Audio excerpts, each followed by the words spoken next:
Hello Buckeyes, welcome to Psych and Law. My name's Mark, I'll be your instructor for the course, and I'd like to take this moment to say hello, to introduce myself and introduce the course to you, give you kind of an overview of what the course is all about. Psych and Law is about just about anything where law and psychology intersect. And if you've had a chance to look through the syllabus or look through Carmen, you can see all the different chapters, lectures kind of reflect this. We have a lecture on psychology in the police. We have a lecture on the dilemmas that are embedded within the legal system. We have a lecture on jury decision making. We have a lecture on jury selection. We have a lecture on eyewitness testimony.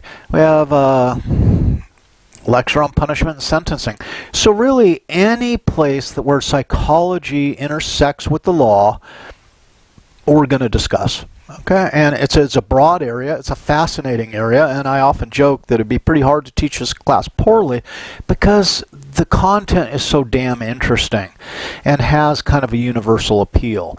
So let us move forward. A couple things. Your textbook is available through Carmen, so you can find that link, right, with the bookstore link. There's also the Carmen Books link that gets you there as well.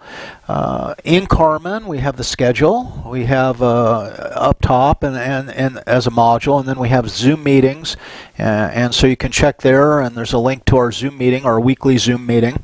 And my expectation at the Zoom meeting, I don't lecture at the Zoom meeting, so the Zoom meeting is when you come prepared with your questions about the material, things that you're unsure about, things you want to discuss, things you want additional clarity.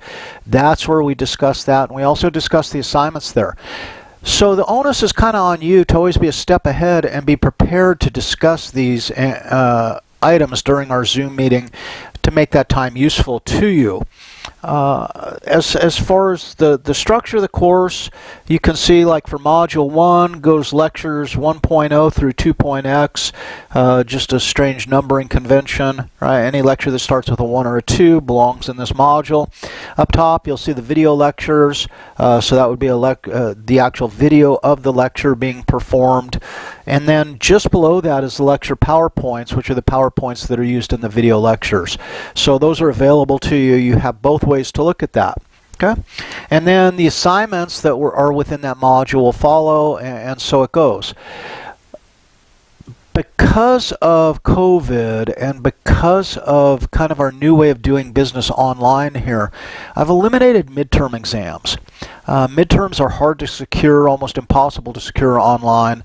As an aside, I am actually on COAM. I'm on the committee for academic misconduct, and one of the things that we do is we hear cases of academic misconduct, and it became pretty obvious to me under these circumstances that exams are going to be hard to secure. So really in moving to an online format, it forced us to rethink how the course is delivered, number one, but then also how would we perform our evaluations and assessments within the course. So the emphasis has been shifted. Instead of having maybe 60 or 70% of your grade determined by midterms, which was typical in the past iterations of this course, a huge portion of your grade is now determined by homework assignments. Now, the enrollment in this class is 160. It was 150. It's been bumped up to 160. Way back in the day, enrollment used to be capped at 60, but times change, and I have to adapt to those changes.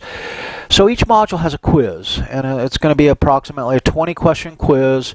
You'll have an hour and 20 minutes to complete that quiz online. It's open book, it's open note, so it really kind of takes cheating off the table because you have the materials you need to complete the quiz.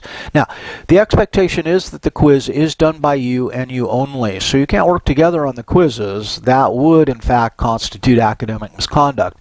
So work on it alone, but remember, you have all the materials you need to answer those questions. Now, quizzes are due at 11:59 p.m. on the designated date, but they open up at 9 a.m.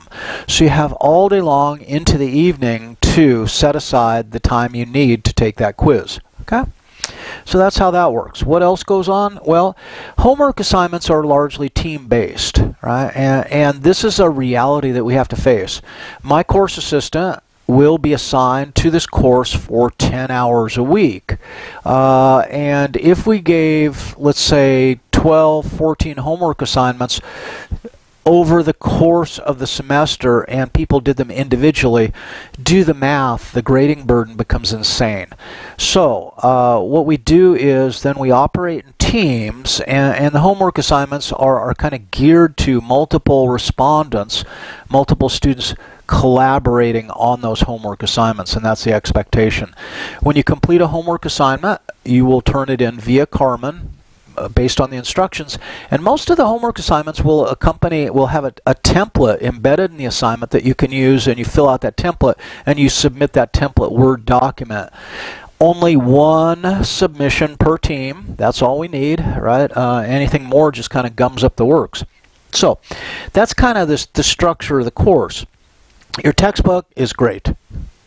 Psychology in the Legal System, Hilbrun's Psychology in the Legal System. I've used this book since 2004. This is like about the 3rd or 4th edition change, but it's a fantastic book, and to be honest, a lot of students have come to me after the course and said, you know what, that textbook was the best textbook I used in my whole time at Ohio State. And usually when I'm talking to students, right, I'm talking to students who are juniors and seniors because I teach typically 4,000 level courses for the most part. What else do we need to say? I think that pretty much covers it. You will need a second book, and this is a Popular Press book. There's a selection of 8 books, and you can see that right up front, the Pop Press book summary and reaction paper. So you will have an individual paper that you will do. There are 2 due dates, so 4 of the book choices go for the earlier due date, and then 4 of the next 4 book choices go for the later due date. And that's to lessen or kind of even out the grading burden. Better for the course assistant who's grading those, and better for you guys, because then the time lag from the time you turn it in to the time you get your grade is reduced if we do it in 2 batches. Okay. Now, as far as the grading goes, about half the homework will be graded by your course assistant and about half by me. So the graduate assistant is not my slave. We collaborate on presenting you this course. I usually like a 1-week turnaround, but because of the differences in the design of the course now and the number of assignments and the ever-increasing enrollment caps, I think a 2-week turnaround on grading assignments has become more realistic. At least that's my experience from last semester online.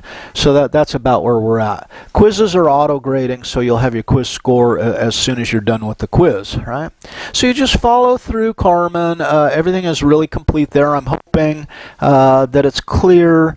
Feedback from last semester said, yes, these are relatively clearly presented assignments, and I'm always endeavoring to improve upon that.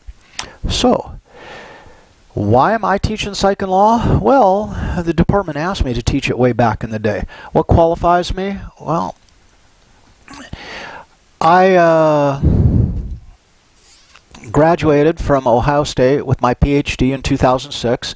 I was in the social psychology program. One of my research areas in the Tetlock lab is how do people make punishment decisions? And there's a bunch of research we did. So we would write crime scenarios, and then we would ask people to punish the perpetrators in the scenario, and we would look at the mechanisms that affect punishment preferences. So since I've been in kind of the academic world, this is pretty tight with what we're doing here. Now, you say, well, so you got your PhD back then, but you look old, and I am old. I'm 63 years old. I didn't start college until I was in my late 30s, so I had a lot of work experience leading up to college. And there's a couple jobs I've had that I think kind of give me an interesting perspective that I hope to share with you throughout the course. Strange interactions that I've had. When I was about 20, they asked if I would be the manager of my apartment building. The current manager of the apartment building was leaving, and they needed a replacement, so they asked if I was interested in the job. So I worked, interestingly, for 2 Los Angeles Police Department officers who owned the building, Ken and Phil. And I got to meet a lot of police officers through that experience, and I'll have some stories to tell about that. At one point then, as I turned 21, and I know this is kind of a dicey proposition. I became interested in shooting. My mom and dad were both very anti-gun as I was growing up, but my Uncle Bob had taught me to shoot when I was just a kid, although I didn't have an opportunity to shoot much because he lived way up in Northern California and I lived in Los Angeles. But I always had an interest, and once I turned 18 and then subsequently 21 and was out of the house and able to purchase my own firearm, I did so. But for me, an interest usually inspires further study. And one of the questions I asked myself is, how might I learn more about shooting in that regard? And I love target shooting. That's what I do. I do target shooting. I don't like to hunt, anything like that. Just target shooting. And I said, well, maybe I could find a job that's somehow firearms related. And lo and behold, I looked in the paper and they were looking for an employee at Angela Shooting Ranges. It was the largest private shooting range open to the public in Los Angeles County, big, 96 acres. And I went and I applied and they hired me. So I spent about a year manning the front office, checking in customers, calling the ceasefires, ensuring safety. It was kind of during the winter, just during weekdays in the winter, a one-person operation, and that's what I did. And some things happened there with my boss that were pretty strange, so I decided it's best to leave at that point in time. Maybe I'll get into that later. And so I didn't know what to do, so I went to work for a private patrol company. Yeah, a rent-a-cop, basically, and a foothill patrol and alarm. So I went and drove my car around, my patrol car around Hollywood and Beverly Hills and Glendale and Los Angeles, meeting the needs of clients who were rich enough to hire their own, essentially, private police force. And I spent about a year doing that, and at that point, I decided, man, I should go to school. So I went back to community college, and while I was in community college, we had a winter break, and I thought I could use some extra money.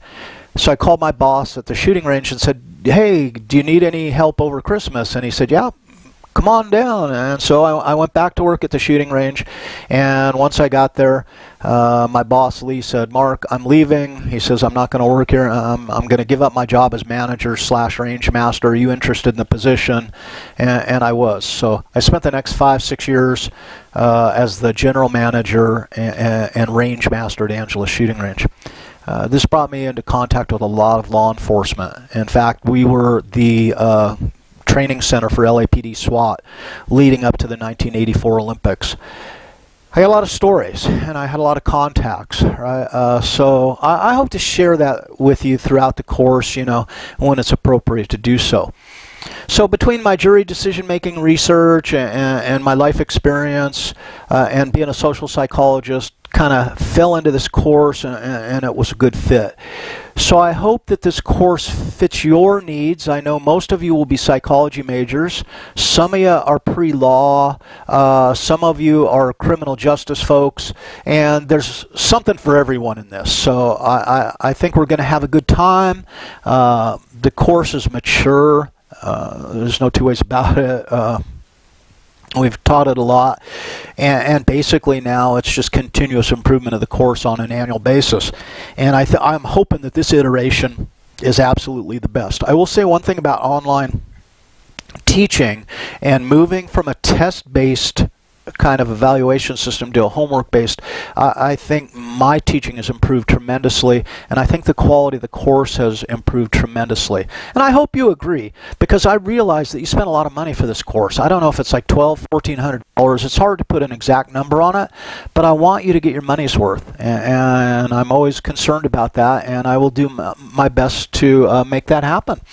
So that's enough of that. Let's get started. I'm going to finish this introductory message. I'm going to say goodbye, and we're going to tape our first lecture right here and now. So enjoy. Bye.